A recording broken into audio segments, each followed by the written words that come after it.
अस्सलाम स्टूडेंट्स, आज हम जिस बुक की बात करने जा रहे हैं वो है फंडामेंटल ऑफ नर्सिंग। सबसे पहले मैं आपको बता दूं कि इसके दो पार्ट हैं, एक पार्ट 1 और एक पार्ट 2। अब आप पार्ट 1 कर रहे हैं और अगले सेमेस्टर में आप पार्ट 2 करेंगे। जैसे ही आप पार्ट 2 करेंगे ना नेक्स्ट सेमेस्टर में, सेकेंड सेमेस्टर में, तो पार्ट 1 और 2 को मिला के आपका पेपर आएगा। ये बात याद रखिएगा। हमारे लिए तो ये बहुत सरप्राइजिंग था क्योंकि हमें पता नहीं था, लेकिन आप पहले से जान लें कि इन दोनों बुक्स को मिलाकर ही आपका अगले सेमेस्टर का पेपर बनेगा। दूसरी चीज़ कि इस बुक में, अब जो आप लोगों ने भी ये कंट्रोवर्सी सुनी होगी 60% वाली, इसमें उन्होंने कहा है कि 50% आपके प्रैक्टिकल में होने चाहिए F1 के और 60% आपके थ्योरी में होने चाहिए, यानी 55 आपकी बुक में होने चाहिए, 55 आपके प्रैक्टिकल में होने चाहिए और ओवरऑल मिला के आपके पास जो बुक है उसमें आपके 60% मार्क्स होंगे, तब आप पास होंगे। ठीक है।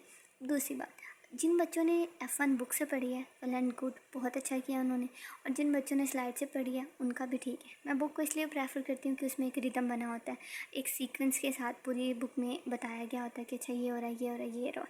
इसलिए मैं बुक को ज़्यादा फॉलो करती हूँ और आपसे भी कहती हूँ कि आप बुक को ज़्यादा फॉलो किया करें। हमारे पास टोटल चैप्टर हैं जो है 13, जिनमें से 6 जो चैप्टर हैं उनमें से यहाँ आपके क्वेश्चन आएंगे और बाकी सारे ये चैप्टर्स हैं उनमें से आपके MCQs आएंगे। ये तकरीबन हाफ बुक बनती है जिसमें से MCQs आते हैं और हाफ बुक बनती है जिसमें से SCQs आते हैं। अब मैं आपको इसके MCQs का बता दूँ। इसके MCQs दो तरह से आते हैं, या सिनेरियो बेस्ड आते हैं या स्टेटमेंट वाले आते हैं, या F1 की बुक के पीछे से आते हैं या चैप्टर के अंदर से आते हैं। हमें F1 का जब हमें फर्स्ट सेमेस्टर का दिया था तो हमें स्टेटमेंट वाले आए थे और चैप्टर के अंदर से आए थे। जब हमने सेकंड सेमेस्टर के दिए हैं तो हमें सिनेरियो बेस्ड आए हैं और बुक के पीछे से आए हैं और मिक्सचर आया। ठीक है। कि हमने F1 के पेपर को अटैम्प्ट कैसे करना है। F1 को पेपर को अटैम्प्ट करने के लिए ना आपने मेनली हर क्वेश्चन में 5 से 6 मेन पॉइंट लिखने हैं।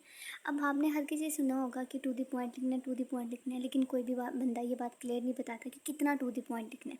अब कुछ बच्चे हैं वो लोग पॉइंट्स को हाईलाइट करके आते हैं और कुछ बच्चे हैं जो पॉइंट को हाईलाइट नहीं करते। कुछ ऐसे बच्चे हैं जिनको पॉइंट हाईलाइट भी करते हैं लेकिन उन्हें पॉइंट एक्सप्लेन करना नहीं आता, तो आपके वहाँ भी नंबर कटते हैं। अगर आप पॉइंट लिखते हैं लेकिन उसको एक्सप्लेन नहीं करते तब भी आपके नंबर कटते हैं। तो आपने इस बात का ख्याल रखना है कि पॉइंट को हाईलाइट भी करके आना है और उसको तब तक एक्सप्लेन करना जब तक आपकी पूरी बात का मतलब पूरा ना हो। इसके लिए चाहे 1 पेज लगे या 2 पेज लगे, डजेंट मैटर, आपने अपने पूरे क्वेश्चन में अपनी बात को एक्सप्लेन करके आना है। ये बात आपने अच्छे से याद रखनी है। चैप्टर को, जो आप चैप्टर नंबर 1 देख रहे हैं हिस्ट्री, इसमें से 2 MCQs हैं और दोनों MCQs में हो सकता है इनमें से कुछ भी आ जाए, लेकिन जो ज़्यादातर पॉसिबिलिटीज़ हैं जो हमें भी आई थी उसमें पूछा जाता है डेट पूछी जाती है और पूछा जाता है कि किस नर्स ने किस ईयर में क्या काम किया था। एक नर्स के बारे में पूछा जाता है और एक डेट के बारे में पूछा जाता है। पहले चैप्टर से ही 2 MCQs बनते हैं बस। जो हमारे पास हेल्थ केयर नर्सिंग है ना, इसमें हमारे पास क्या होता है, रोल दिए होते हैं। अब कुछ बच्चे क्या करते हैं, आप ChatGPT से भी कर सकते हैं, बुक से भी कर सकते हैं, शॉर्ट बुक से भी कर सकते हैं, लेकिन बात याद रखिएगा उन्होंने हेल्थ केयर में पूछा है। अगर उन्होंने एज ए टीचर पूछा है ना तो आप इसको ज़्यादा बढ़ा के आ सकते हैं, यानी आप इसको नर्सिंग कॉलेजेस के टीचर के बारे में भी बता सकते हैं, आप स्टाफ नर्सिंग के टीचर के बारे में बता सकते हैं, आप वार्ड की टीचिंग के बारे में बता सकते हैं, आप जो उसके नर्स के सब ऑर्डिनेंट हैं वो उनको कैसे टीच कर सकती है उसके बारे में बता सकते हैं। टीचिंग से रिलेटेड लिखना है आपने इसमें सारा। गोल्स वाला, इसमें वाकई ही ज़्यादातर गोल्स पूछे जाते हैं, स्मार्ट गोल्स के बारे में पूछा जाता है और इसके अलावा हमारे पास WHO की डेफिनेशंस पूछी जाती है और नर्सिंग बेसिक प्रैक्टिसेस के बारे में पूछा जाता है हमारे पास ज़्यादा से ज़्यादा। हिस्ट्री के परसेप्शन से भी पूछ सकते हैं लेकिन ज़्यादा ऐसा नहीं होता। फ्रेमवर्क पूछा जा सकता है आपसे BSN नर्सिंग का, और जैसे कि आपको पता है कंट्रोवर्सीज आजकल बहुत ज़्यादा चल रही हैं। एक बात याद रखिएगा, जो F1 की बुक है ना और जो हमारे पास ऐसी बुक्स हैं जो हमारे पास ह्यूमन बॉडी से रिलेटेड नहीं है, जैसे एनाटॉमी है या फिजियो केमिस्ट्री से रिलेटेड नहीं है वो बुक, जिनमें आप फ्रीली लिख सकते हैं, उनका पेपर ज़्यादातर आपके आसपास के माहौल से आता है। आसपास जो ख़बरें हो रही होती हैं या आसपास का जो टॉपिक चल रहे होते हैं ना, उन्हीं में से एक क्वेश्चन लाजमी आता है।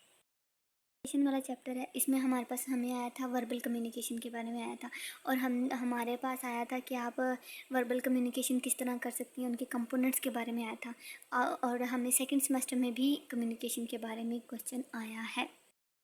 बहुत ज़्यादा इंपॉर्टेंट है। एक तो इसमें से MCQs बहुत ज़्यादा बनते हैं और दूसरी बात है इसमें से बहुत ज़्यादा क्वेश्चन बन सकते हैं। फीवर पे बन सकता है, आपके पास ब्लड प्रेशर पे बन सकता है, इसी तरह बाकी वाइटल साइन हैं जितने भी उसके ऊपर बन सकते हैं ज़्यादा से ज़्यादा।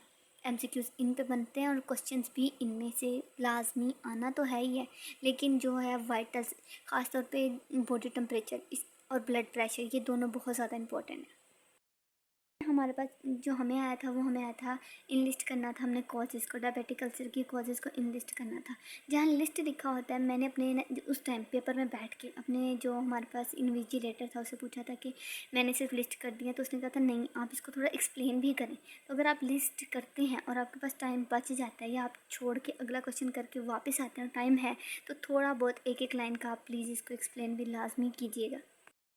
वाला, इसमें हमारे पास जो F1 के वाइटल्स वाला चैप्टर है उसके लास्ट पे जो ऑक्सीजनेशन है ना, उसके बारे में पूछा गया था कि उसको डिफ़ाइन करें और कौन से फैक्टर्स पे इफ़ेक्ट करते हैं।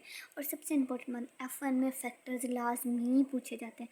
जो हमारे सेकंड सेमेस्टर के पेपर हुआ उसमें भी 2 से 3 क्वेश्चन में हमने फैक्टर्स बताए हैं, और जब हमारा पहले सेमेस्टर का पेपर हुआ था उसमें हमने 2 क्वेश्चन में फैक्टर्स ज़रूर बताए थे।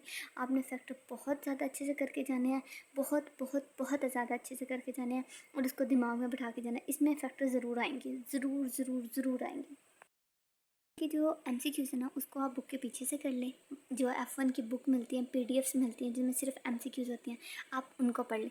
आप कोशिश करें कि आपका जो एससीक्यूज़ वाला पेपर है ना वो बहुत ज़्यादा अच्छा हो। आप नहीं जानते कि एमसीक्यूज़ कैसे आएंगे, लेकिन जो एससीक्यूज़ है ना वो F1 की जो ये ऑब्जेक्टिव्स होते हैं ना इन्हीं को ही उठाया होता है। फर्स्ट सेमेस्टर में भी ऐसा हुआ है, सेकेंड सेमेस्टर में भी ऐसा ही हुआ है कि उन्होंने ज़्यादातर सारे ऑब्जेक्टिव्स को ही उठाया। तो आप अपना ये एससीक्यूज़ वाले नंबर तो सिक्योर करके जाए ना, उसको तो आप बचा के रखें। बाकी जो एमसीक्यूज़ आएंगे वो देखें, अगर आपकी बुक में से आते हैं तो ठीक है, वरना आप उसको डिफरेंट मेथड के ज़रिए, एलिमिनेशन मेथड के ज़रिए यूज़ करके आप एमसीक्यूज़ लगा के सॉल्व करके आ सकते हैं।